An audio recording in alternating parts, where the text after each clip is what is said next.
as you can see, this is not my usual setup. I'm currently at my mum's house, but today is 1 month until Christmas, so we can now officially mention the C word. The ban has been lifted. I've got a glittery jumper on, I've got some little sort of snowball earrings on. Christmas is happening.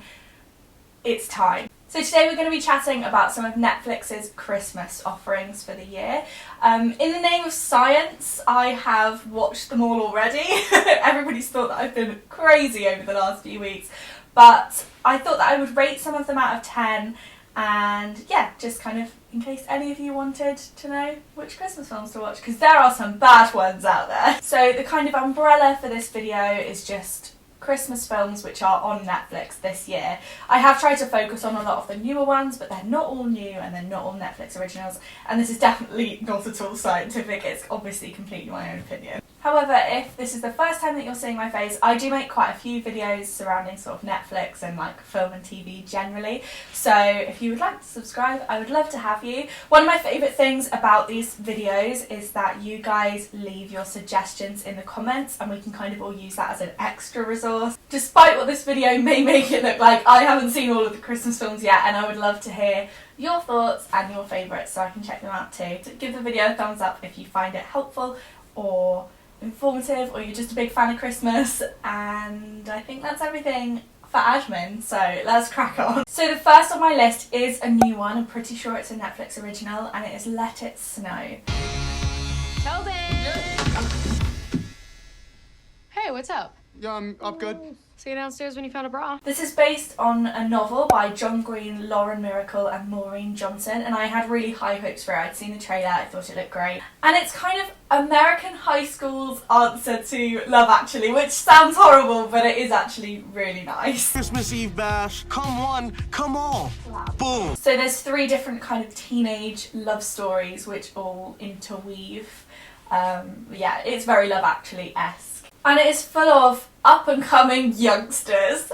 Apparently I've aged 60 years since sitting down to film this video. He's gonna break up with me. You would have to be the dumbest human being on earth to do that. Like, dumber than the people who blow on ice cream before they eat it. A casting director somewhere is patting themselves on the back. This film has so many young faces in, which I've seen in other things and thought, yeah, like, you're onto something there. It's really good, and I think because of that this film is going to age very well. I think it's going to be something that I will probably go back to year on year. Have you ever been with someone and you stay up until like 4 a.m. just talking about everything, and you're just like, I can't believe I get to exist at the same time as you? No, but like I'm really happy for you. It has quite a diverse cast. It's got a really sweet LGBT storyline. It's light-hearted, it's fun, no tears. I really enjoyed it. So as far as my rating out of 10, it is a bit cheesy, but kind of in the way that you want a Christmas film to be. I'm going to give this an 8 out of 10, and to be honest, one of those marks that they lost is because every single kiss in the film is so weird and uncomfortable to watch. But other than that, it's really nice. Break, I mean, Stop! Dude, I think your nipple's bleeding. Next on my list is Klaus. I saw a couple of Facebook articles floating around about this, and I'm not normally sold on animation that isn't Disney, but I decided to give it a go for the sake of this video, and I'm so pleased that I did. Mr. Klaus is the coolest. Klaus? What about me? Ow! What the loser? Oh yeah, well if I'm a loser, then you're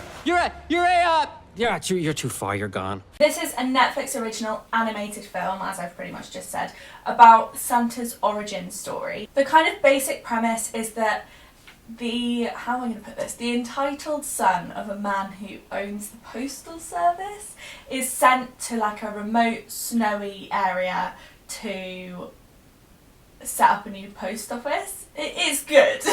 If you donate your old toys, I'll deliver them for free. Tonight, I go with you. There's no need for you to come with me, really. Tonight, then. The 2D animation style of this film is very nostalgic. It's quite strange. It reminded me of The Emperor's New Groove and Help I'm a Fish. And actually it's got kind of a similar humour to both of those as well. It's quite dark in places, particularly at the beginning, but it is also really heartwarming. It's such a lovely story, and I think it might be my favourite new Christmas film that I've watched this year. It felt very much like a story I'd never seen before, which is quite rare, I suppose, in these kind of recycled Christmas film ideas. And yeah, I just really recommend it, even if you're not necessarily somebody who's normally that into animation. It's a really lovely story. I've put on my list that I would give it a 9 out of 10, but I don't really know why, because I loved it, so sod that. I'm going to give it a 10 out of 10. I think it is brilliant. If there's one takeaway that you take from this video, it's to give Klaus a go. Ha! Eat our snow, you... They're not attached. Why aren't they attached? I thought they were attached. I would never, in a million years, have done what I just did if I didn't think these were attached. Next on my list is Nativity. This film is not new, it's not Netflix original. I think there's been multiple sequels, but I just had to put it on the list. It's literally just a film about school nativity, but it is excellent. How's that dreadful school? I'm doing the Nativity again. Hollywood producers coming. Hollywood are coming to St Bernadette's? Yes. To film your show? Yeah. Make a film out of you? And a book. I think that it's the funniest Christmas film, and it also makes a really nice change from the constant onslaught of romance that is shoved down your neck as soon as it hits November. I just think it's got something for everyone. Think School of Rock. I was going to say Camp Rock. Very different film. Hollywood are going to be coming to see our nativity play. We can hardly believe it.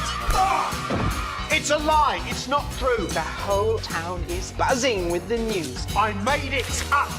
It's another 10 out of 10 for me, although this one does make me cry and I don't like that. Every one of these children is a little pocket of stardust. Next on the list is The Princess Switch. It's basically The Princess and the Pauper, but with Vanessa Hudgens, and I love a good, bad film, but this was too much. I think we were destined to run into each other. I'm supposed to marry Prince Edward on New Year's Day, but I hate being in the spotlight. I want to get to know what it's like to be a normal girl. I just can't handle the accent. I didn't enjoy it. It doesn't feel very new. I'm trying to think of something good to say about it, but it just has no redeemable factors. Look, if I want to watch The Princess and the Pauper, I will watch the Barbie version, a true classic. I'm gonna have to give it a 2 out of 10. I just really didn't enjoy it. I want to switch places with you. Switch places? I become you, and you become me. Get out. Along a similar line, but on a slightly better note, in my opinion, is the new Netflix original Christmas film with Vanessa Hudgens, and it's called The Night Before Christmas, but like night with a K, as in he is a knight with a sword. Are you okay? Fear not. I've been thrown much further by much faster horses than your steel steed. I think, for me, this one was slightly better, although it is, again, just another regurgitated story, but this one is more Enchanted, the Disney film. Basically, it's about a medieval knight from Norwich, which is where I am from, who gets cast a spell on by a witch who looks like she should be played by Gemma Collins. I'm quite confused by the witch. So if you do watch this film, just imagine Gemma Collins as the witch throughout. You know time travel isn't a real thing, right? I have traveled here, and it matters not if I understand how. Maybe I was just in a better mood when I watched it, I don't know. But I'm going to give this one a 4 out of 10 because it's not good, but it is enjoyable. And that is it for my Netflix films rating of the year. Would you have rated these films any differently? Have you already seen them?